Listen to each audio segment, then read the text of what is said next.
Noite de domingo, 6 de novembro, da semana fatídica. É um Brasil rachado ao meio e sem nenhuma possibilidade de remendo à vista, esse que entra na semana da eleição americana. Eu acho impróprio comparar o Bolsonaro com o Trump.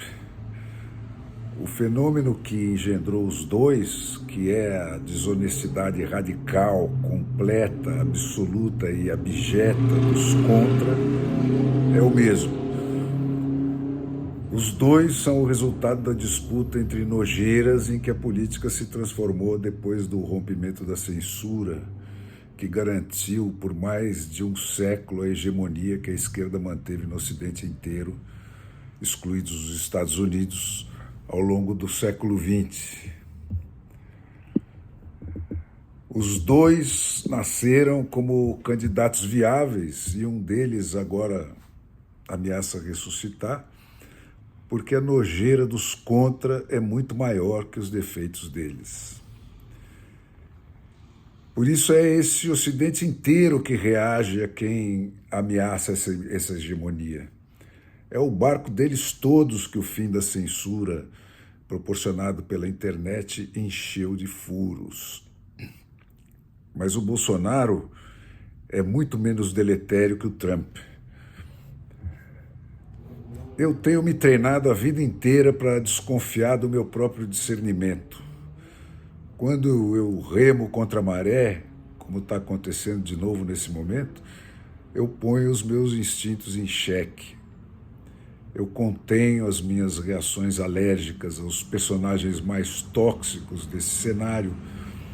Eu proíbo tudo isso de me subir a cabeça e trato de reconstruir do zero, fato por fato, o cenário que eu estou tentando analisar. E a conclusão é que eu faço 200 restrições ao Bolsonaro, do estilo à falta de precisão conceitual, passando por tudo que ele não fez, mas não encontro nada que viole os meus critérios naquilo que ele fez. Por mais que eu procure a má intenção perversa e antidemocrática que os contrapontam nos atos dele, eu sinceramente não encontro.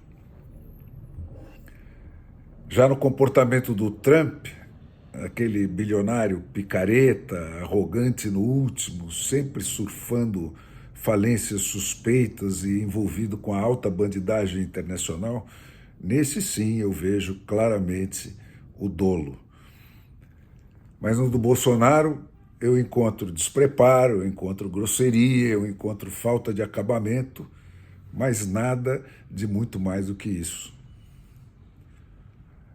Agora, quanto à desonestidade e à má intenção dos seus perseguidores sistemáticos, essa sim não me deixa dúvida nenhuma. Eu trombo com ela a cada passo, a cada frase, a cada ato. Elas me esbofeteiam na cara, elas gritam, elas não se escondem. E seria desonesto da minha parte não deixar isso registrado. O fato que os acontecimentos recentes do Brasil vêm confirmar é que existem razões muito mais sólidas para se ter medo da mentira deliberada e consciente da elite refinada, dos que estão constitucionalmente armados, institucionalmente armados para funcionar como os guardiões da verdade, do que por essas derrapadas do Bolsonaro. A fraude na eleição brasileira é um fato, é passado, pertence a Deus, não pode ser mudado. Não tem nada a ver com as alegações mal cheirosas do Trump. Lá, a queixa foi armada em cima de mudanças de última hora nas regras para o voto pelo correio, né, determinadas pela pandemia. Houve várias diferentes em cada um dos 50 estados, todas sempre feitas às pressas, né? E aqui o que houve foi a distorção violenta, deliberada e oficial da isonomia da condição da campanha, assumida pela mais alta corte do país, né, e aplaudida por toda a velha imprensa, com 2 ou 3 exceções. E tudo isso em nome da democracia e da proteção ao Estado de Direito, ainda que tudo tenha sido feito às custas de nada mais, nada menos que a anulação dos princípios e das garantias fundamentais da Constituição e da aniquilação, de fato, do sistema dos 3 poderes independentes que define a democracia. E isso, gente, joga o Brasil no quintal do chiqueiro dos países bandidos, associados ao narcotráfico, de quem o Lula diz para quem quiser ouvir que ele quer ser o líder internacional. E sem nenhum sinal no horizonte sobre se e quando o Estado Democrático de Direito poderá ser reconstituído no Brasil. Ao longo de toda a campanha e passada uma semana da batalha decisiva, não há nenhuma palavra, nenhuma promessa, nenhum aceno na direção de se reconstituir o Estado de Direito por aqui. Nenhum sinal, nenhum compromisso de prazo para que a Constituição e os 3 poderes voltem a governar o Brasil. Nenhum compromisso com a volta do devido processo e do direito à defesa por um advogado, né, temas básicos da Declaração Universal dos Direitos dos Homens. Nenhuma promessa de reinstalação do império da lei. Para onde é que a gente vai, né, depois de a partir do mandarinato do STF, que foi decisivo para levar o Lula ao poder? Ele, com seus 60 milhões de votos, vai mandar mais que o Alexandre de Moraes, que nunca teve nenhum?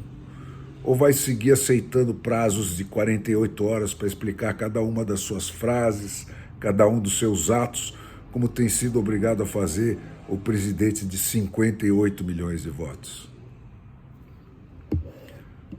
Como é que é possível manter uma economia funcionando se, antes de fim da primeira semana depois da eleição, já está decretado que o invasor da propriedade privada é quem vai passar a ser o juiz da ação de reintegração de posse?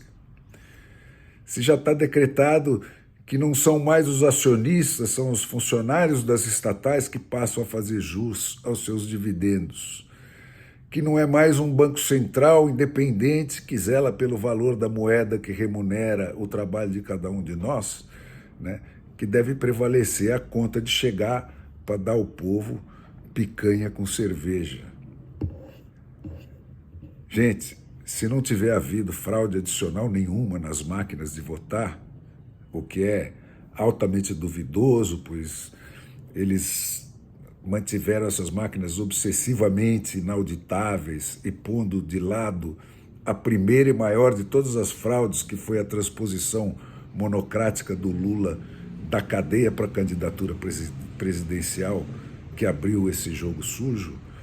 Essa manipulação da campanha já é fraude mais que suficiente para justificar a exasperação e o inconformismo desse eleitor espoliado que não sai das ruas em protesto.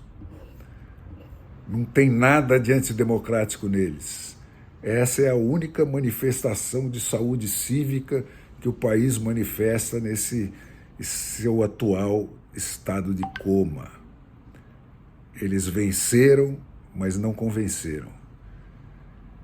Estão onde estão exclusivamente graças à força bruta. E sim, estão também definitivamente condenados à prisão domiciliar perpétua, né? Nunca mais vão poder, nenhum desses caras, andar livremente pelo país que eles tomaram, né?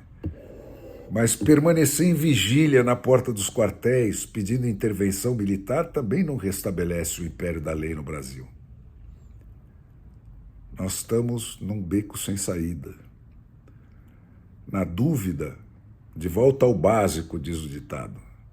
Mas foi exatamente o básico que essa camarilha do Supremo Tribunal Federal feriu de morte. O que me remete, gente, cheio de tristeza e de preocupação, ao toque sutil dado pelo Paulo Guedes, que de longe é a maior perda da vasta coleção de perdas da história do Brasil desse nosso último festival de nojeiras, nas vésperas do 30 de outubro. Ele disse: se nós tivéssemos reeleito Bolsonaro, tínhamos virado a página.